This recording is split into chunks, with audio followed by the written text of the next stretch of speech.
c'est Gaïa. Et voilà Nessie. Et eux, ce sont Bastien et François. Tous les 5 nous partons en randonnée dès que l'occasion se présente. Gaïa et Nessie nous ont déjà accompagnés plusieurs fois, parfois sur plusieurs jours, comme le tour du Queyras, la crête de la montagne de Lure, le cirque des Monges. Cette fois-ci, direction les gorges de la Méouge, entre Sisteron et la Ragne. Pour ce dernier week-end avant la reprise, nous avons dû malheureusement laisser tomber un circuit prometteur dans le Dévoluy pour cause d'orage. La randonnée qu'on a choisie est classée très difficile, mais nous sommes dans nos cordes. Le départ s'est fait à Barré-sur-Méouge.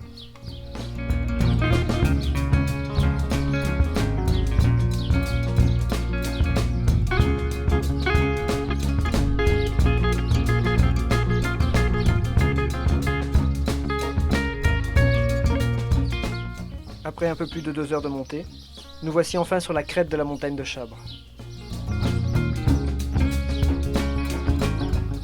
Et c'est l'heure du pique-nique, pour les humains, comme pour les chiens.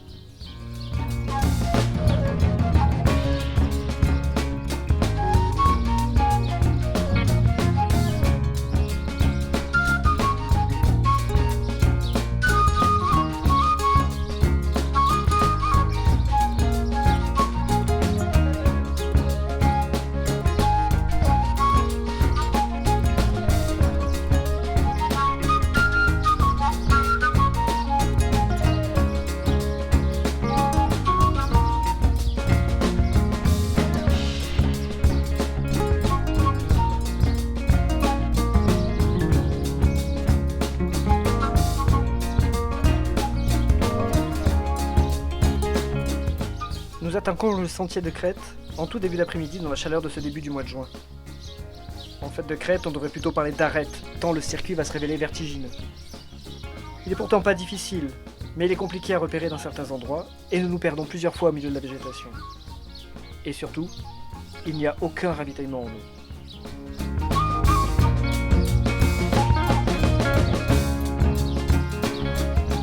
Même après avoir avancé la descente, nous nous rendons compte que tous les ruisseaux sont quasiment à sec. Le bivouac que j'avais prévu sur les hauteurs sera impossible. Il nous faut descendre, encore, plus près de la rivière, au grand désespoir de Bastien, qui souffre vraiment du manque d'eau. Heureusement, à Paumé, une fontaine au milieu du hameau nous permet de remplir les gourdes.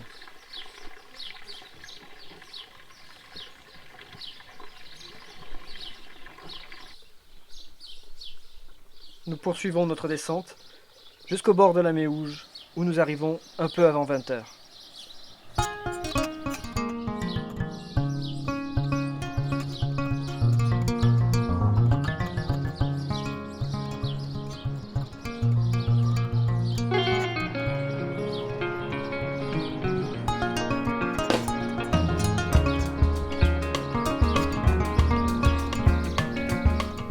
On va devoir oublier la tente.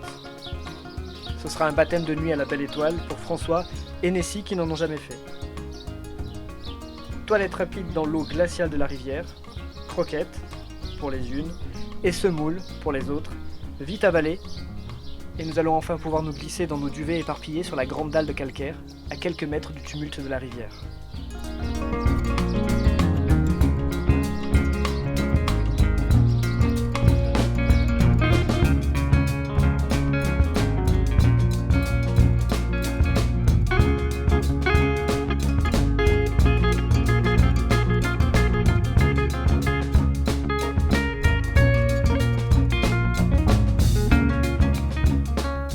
Nessie et Gaïa vont devoir dormir dehors, collées contre nous.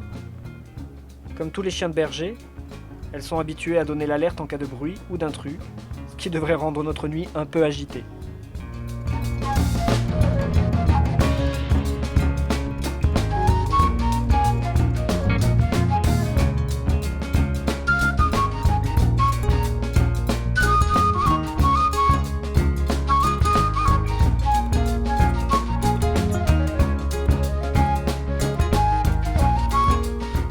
Heureusement, les étoiles au-dessus de nos têtes nous permettent de nous endormir avec le sourire.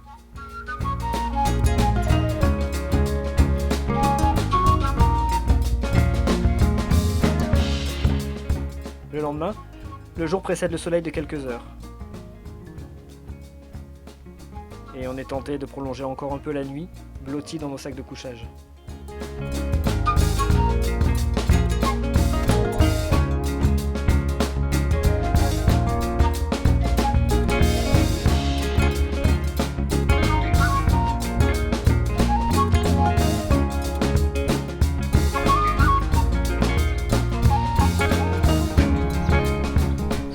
Je fais vite chauffer de l'eau, et nous nous éloignons pour boire notre café dans les premiers rayons du soleil.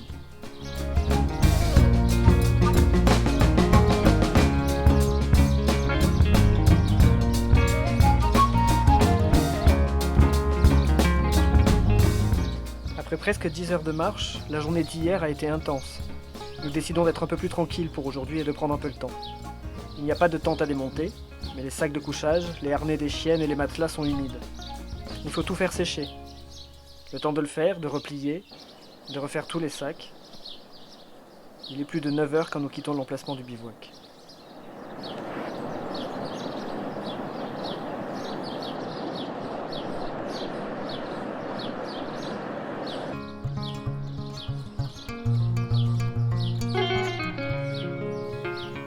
Le sentier qui surplombe les gorges est magnifique, mais fréquenté en ce dimanche.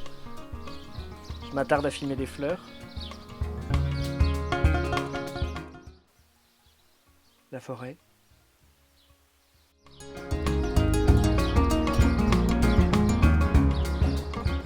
et François et Bastien prennent le temps d'une pause baignade, même si le soleil est loin d'avoir encore réchauffé l'eau.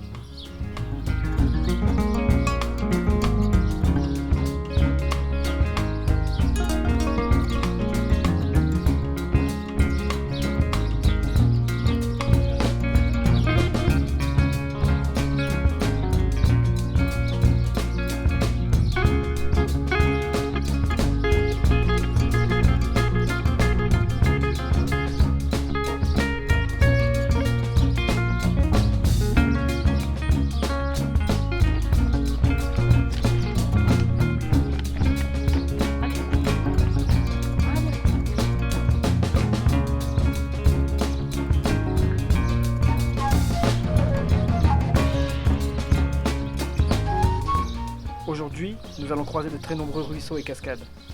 Tant mieux pour Nessie et Gaïa qui peuvent boire sans souci, mais cela rend parfois le sentier glissant, et quelques passages sont sensibles, nous obligeant à maintenir les chiens par leur harnais.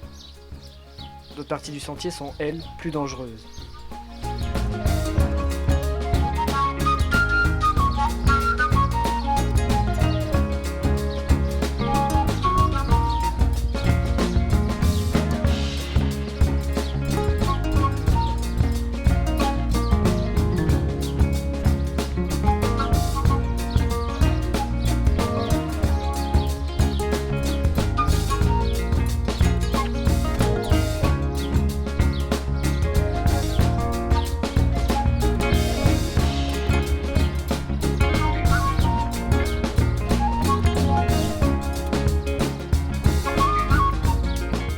Enfin, nous quittons le sentier des gorges pour emprunter le GR de pays qui nous permet de regagner notre point de départ.